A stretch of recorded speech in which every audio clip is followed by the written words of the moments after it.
What's up, everybody? Today is Wednesday, May 31st, and I'm coming to you today with our next Let's Talk About topic.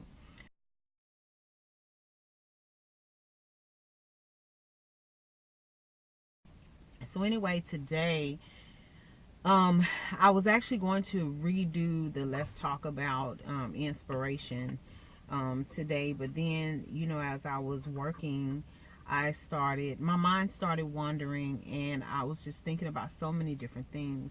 And the one thing that came across my mind was I watch a lot of YouTube for various reasons. I watch YouTube, for entertainment, but I also watch it for business, educational purposes, um, or organizational purposes. I watch just different videos. I have like this uh, watch list that is just, there's really no uh, type of video that's on my list. And so I like that because it changes up as the videos come up, and I can kind of reorganize them and so on and so forth. Anyway, um I thought about, lately I have been hearing a lot of people on YouTube talk about mental illness. And the first time I watched a video and the YouTuber was talking about mental illness, I paused the video and I was like, oh my gosh, you know, I don't think I could ever do that. I don't think I could ever put myself out there like that, because mental illness, for one, is very scary. And two, there's a stigma already around um, a person who has mental illness just because you have a mental illness. And it's not a very nice position to be in when you're dealing with people who are ignorant, when you're dealing with people who are selfish, when you're dealing with people who are just, their mind is not open to much of anything. And so it's cute to them to poke fun or to berate someone who has mental illness. And one of the 6 components of the health and wellness program that I have in my organization is mental health. And there's a reason for that. When I looked at how I can service or my organization can service the senior community, mental illness was definitely an area that I wanted to address. I wanted to tap into. I wanted to touch on, because it affects every aspect of who you are. It affects you to the core of who you are. And if you've never dealt with any form of mental illness, then you just won't get it. You won't get it.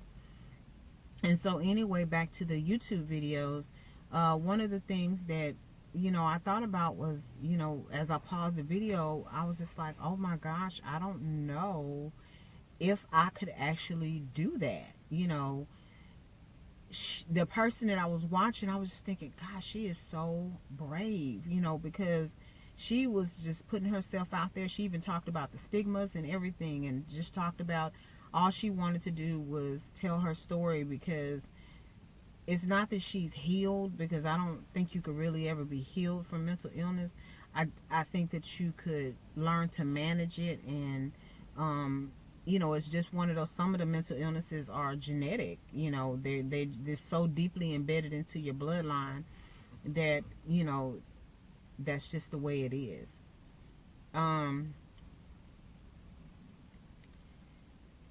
So anyway, I watched her video, and then there was another lady, and she talked about her mental illness. She talked about PTSD. She talked about depression. She talked about so many different types of mental illness, and she began to speak on those things that she was dealing with personally. And the same thing happened as I paused the video, and I was just, I don't know, it just made me stop, because when you can identify with something, it does something to you. It really stirs something up on the inside of you. And so yes, if you haven't already figured it out, our Let's Talk About series is going to be on mental illness, and how it impacted my life. So this is me being transparent. This is me being brave. This is me taking their lead, because it is definitely a conversation to be had. Because mental illness, it doesn't just affect the person that has it. It affects the entire family. The I'm trying to think of the word. It's not just the network of people that's connected to the person who's suffering from mental illness.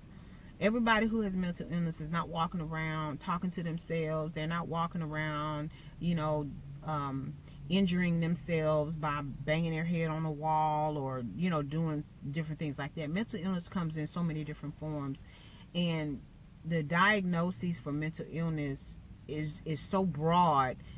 Some of them overlap, and it could be this or it could be this, and you just don't know what a person is going through. You don't know why they're suffering with mental illness. You have no earthly idea what has happened to them, and even if you know their story, you still don't know. You just don't know. You don't know everything. You only know what they want you to know. And so I'm not looking for pity. I don't want people to feel sorry for me and things like that, because I'm a survivor. I am strong. I am educated. I am intelligent. I'm beautiful on the inside and out.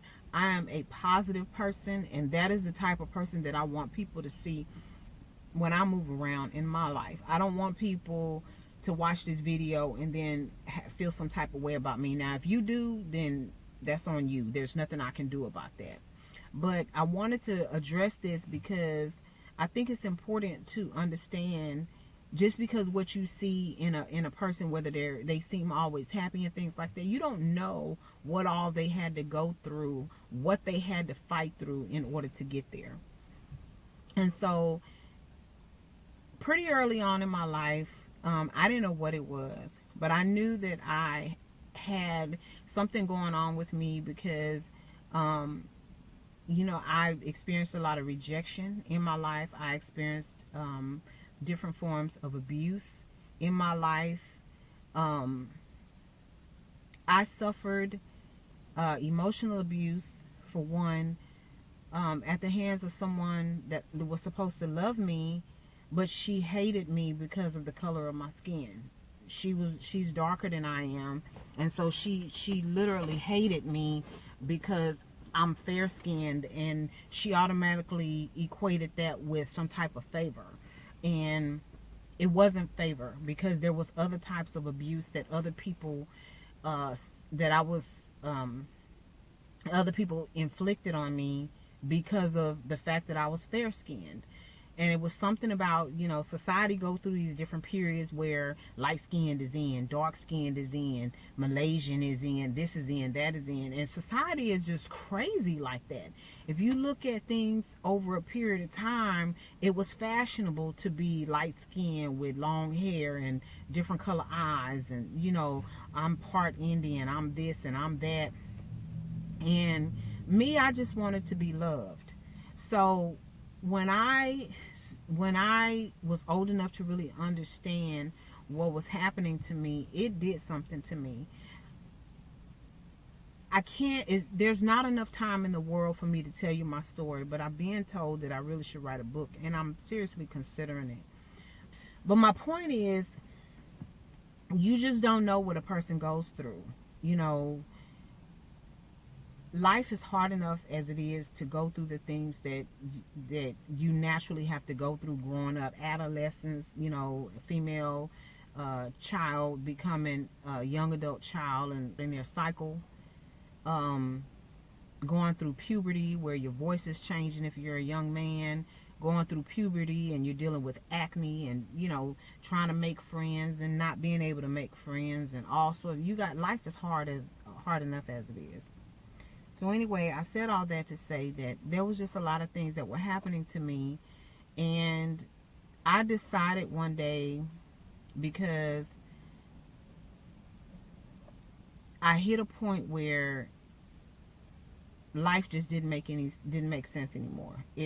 There were so many things happening to me, and I was constantly asking the question, why are these things happening to me? And I was a child. I was a child. By the time I became a freshman in high school, emotionally, I was tired. I didn't want to be here anymore. And that was the very first time that I attempted suicide. I tried to kill myself. It didn't work. I wasn't smart enough to take the right type of drug to kill myself. But I did. For about maybe a day and a half, I lost my hearing. I took Tylenol. I took an entire unopened bottle of Tylenol, and I survived. And it's a wonder I don't have some type of hearing loss now, because I took so much of it. But I literally ingested a full unopened bottle of Tylenol, not realizing, it could have killed me. I don't know. I don't know what the side effects are of taking that much Tylenol, especially when you're young like that. But I just didn't want to be here anymore. There were so many things that I felt like was unfair in my life that had happened to me from before I could even remember it. And then I hit a period where I had a miscarriage that almost took me out of here. I had a miscarriage that almost killed me. And in the process of me going through my pregnancy, initially when I found out I was pregnant, I was very scared. I was very, very scared. But when I started thinking about the idea of having somebody who loved me unconditionally, nothing that I was going through mattered. I didn't want to die anymore. I felt like I would have someone with me all the time that would love me just because I was their mother.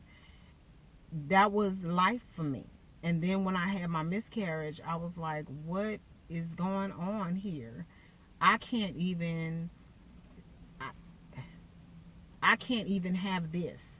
So many things as a young person was taken away from me, but I was like, I can't even have this. So, fast forward to, just things going on in my life. I did hit another period in my life where I tried to kill myself.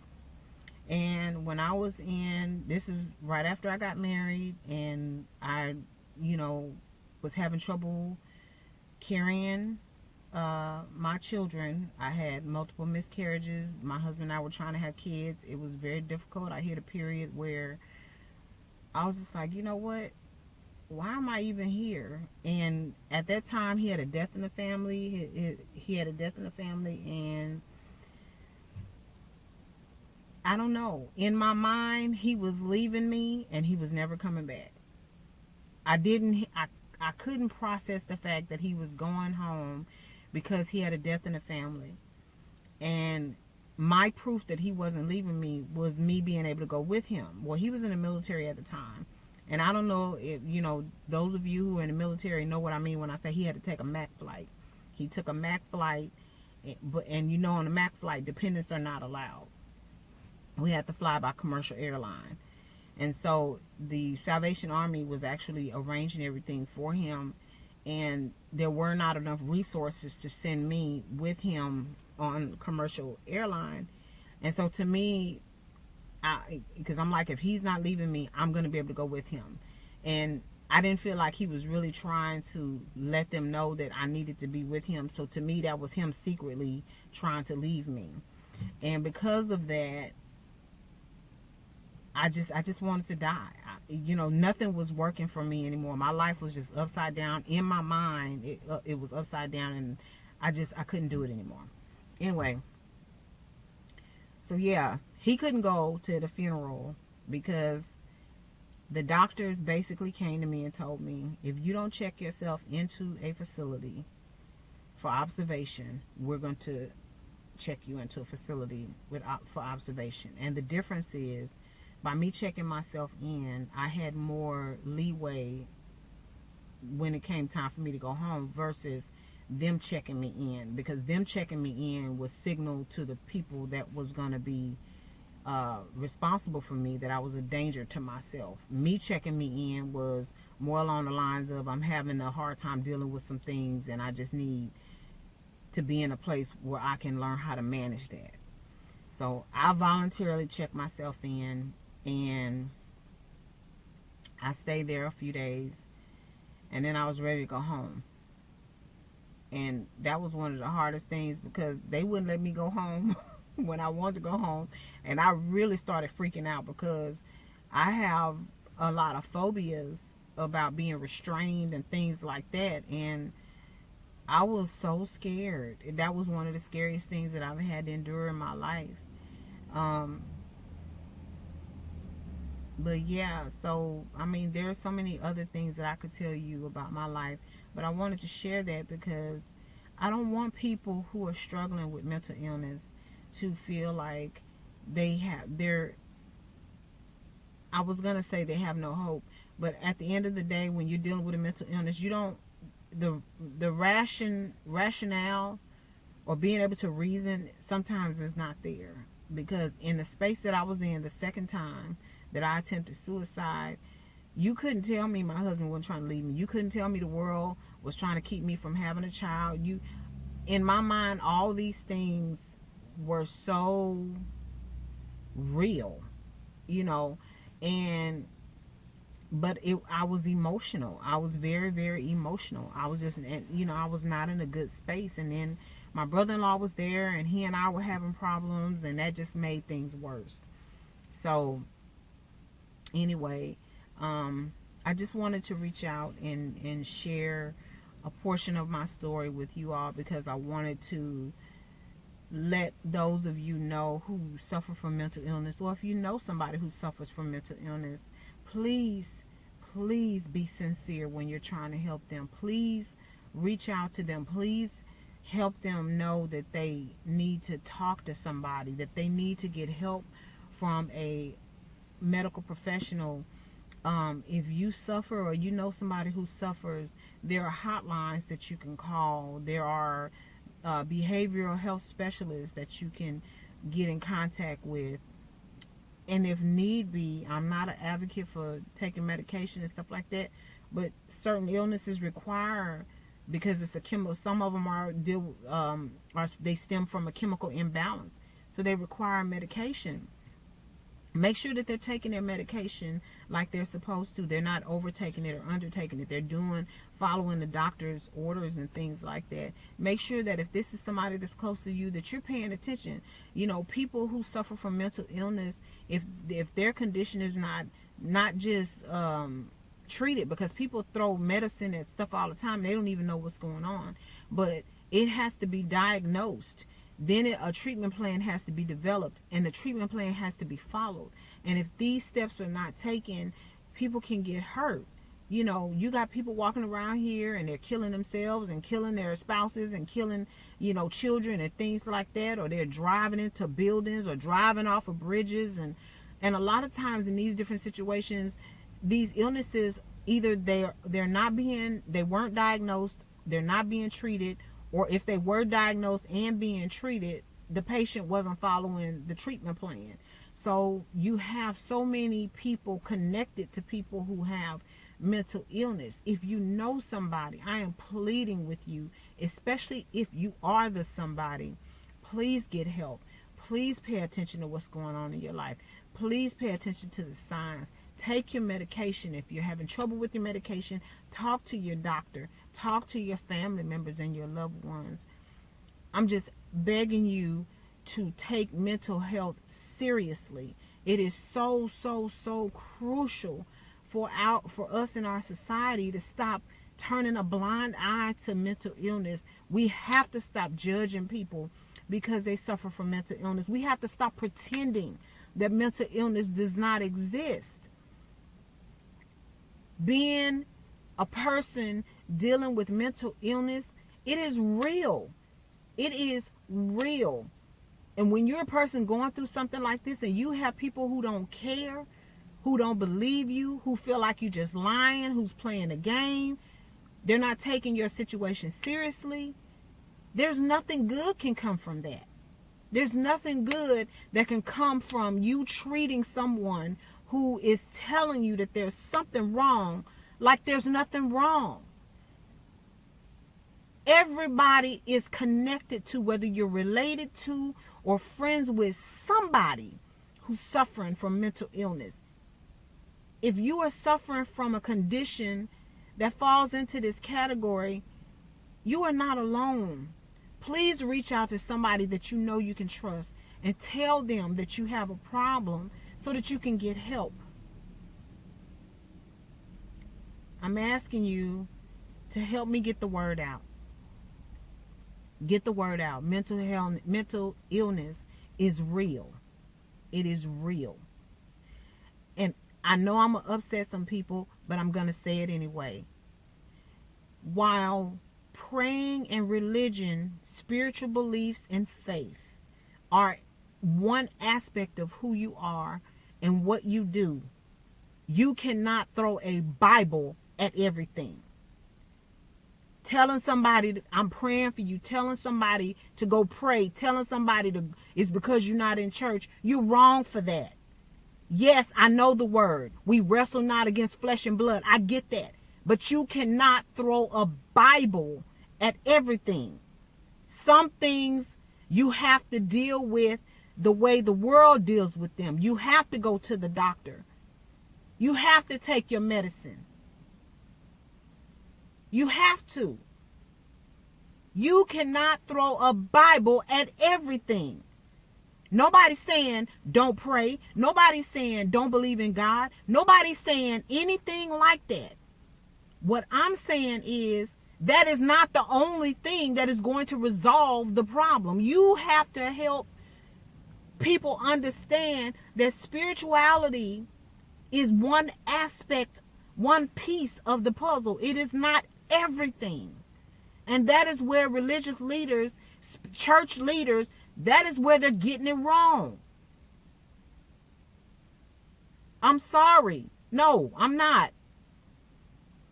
You cannot throw a Bible at everything. Yes, please pray for me. I need it. Yes, I do. But if I don't get off my butt and help myself, if I don't have people that love me to come and help me, that's just like I got a car. If I don't put gas in it and take care of it, having a car is not going to do me any good. It's not going to do me any good. I'm going to be sitting in the driveway going nowhere. I love y'all. And stay tuned for more Let's Talk About. This is just so very serious. Everybody needs to wake up. Y'all have a good day. Bye-bye.